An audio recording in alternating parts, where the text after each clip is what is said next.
Hi, I'm Representative Alana Rubel, a House Democratic leader, and this is the weekly Democratic Debrief, bringing you up to speed on what's happening at your state house.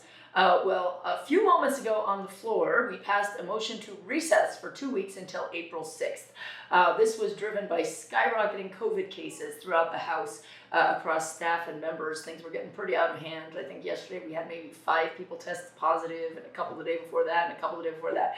So we are going to get out of here and give people a chance to recover and hopefully get vaccinated. I'm not sure if 2 weeks will be enough for that, but it's a good start.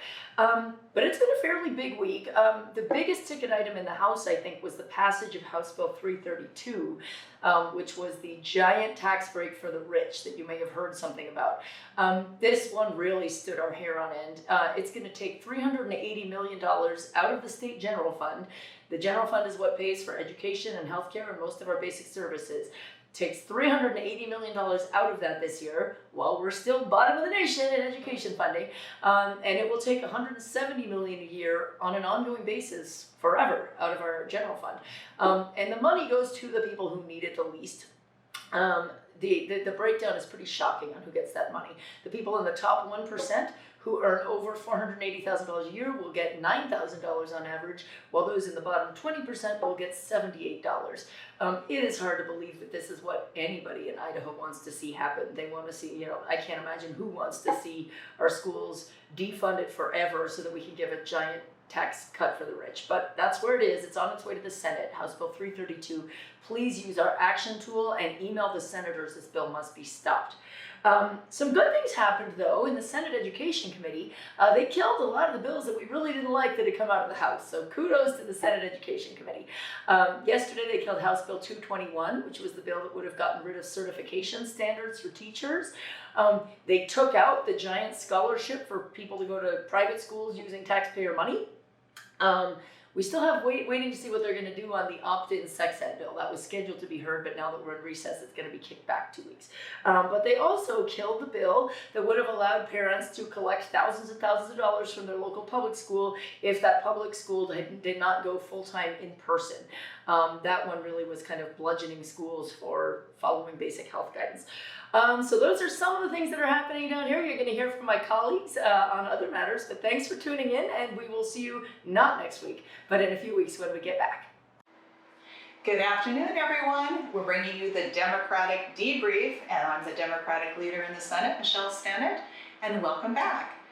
I want to first thank everybody for their kindness and for reaching out to me because my office building, which was going to be workforce housing, burned to the ground in Hailey on Tuesday. And fortunately, nobody got hurt, and I commend our first responders. Those firefighters did extraordinarily good work to keep it from having spread to any other parts of Hailey, which I am just eternally grateful for. And so when I returned yesterday, I was obviously pretty emotional about what had happened, and my first order of business was to consider Senate Bill 1108, which had been amended several times and sat on the calendar for a couple of months because it was such a divisive bill in its effort to address some of the property tax issues that we have been trying to give in property tax relief to all of you and to us. Unfortunately, it did not hit the mark at all. For many people in Ada County, for instance, and probably something similar up in the Blaine County area, it would have saved maybe $13 of property tax relief, which is nothing, and we can do much better.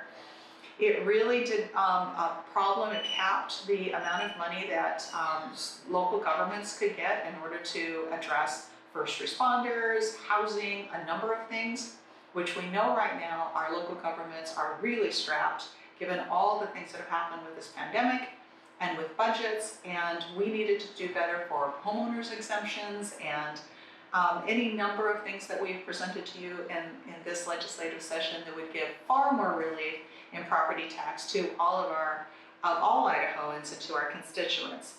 That said, it was debated heavily on the Senate floor, and it failed by 1 vote on a 17-18 vote. So we are going to come back, hopefully, with a proper, more robust property tax relief bill. We are on recess, as you probably have heard.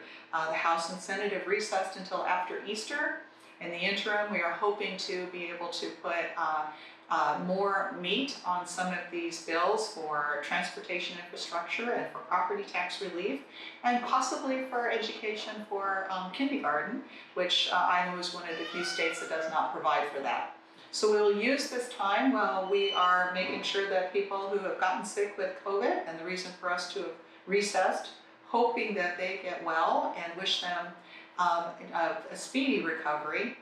And in the meantime, hoping that we can spend this time judiciously to do some good policy crafting that we can address immediately when we return. Thank you so much for checking in, and have a great weekend.